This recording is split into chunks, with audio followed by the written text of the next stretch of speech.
विपिन बिहारी पंडा बजरंग दल पूर्व प्रांत ओडिशा। देखु कोटि कोटि हिंदू मानकर जनमानसर देवता प्रभु आराध्य मर्यादा पुरुषोत्तम श्री रामचंद्रंकर तांकरी उपलक्षे तांकरी जो विजया दशमी थिला रावण को बद्ध करी जो विजय करा जायथिला से विजय करबा उद्देश्य रे आज धामनगर क्षेत्र में विजया दशमी महोत्सव पालन करा जाउची।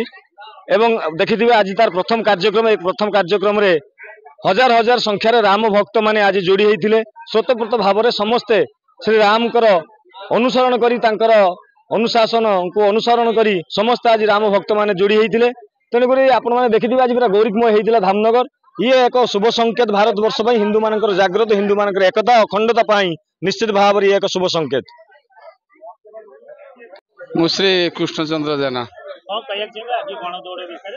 ये जो गणदौड़ी हूँ विगत दिन में धामनगर आरंभ होता आज की 5-7 वर्ष है श्रीराम नवमी एवं विजया दशमी उपलक्षे 6 तारिख रु 8 तारिख पर्यंत 2 दिन व्यापी आमर एठी आज गणदौड़ अनुष्ठित हो जाए। आपण मैंने देखुवे हजार हजार लोक भाग नहीं एवं आमर 6 तारिख दिन कलश शोभा यात्रा अच्छी 7 तारिख दिन यज्ञ आरंभ हम एवं गोटे रावण पोड़ी उत्सव हम एवं 8 तारिख दिन श्रीराम उद्देश्य विजया दशमी रे लक्ष लक्ष भक्त ए सामिल हेबे।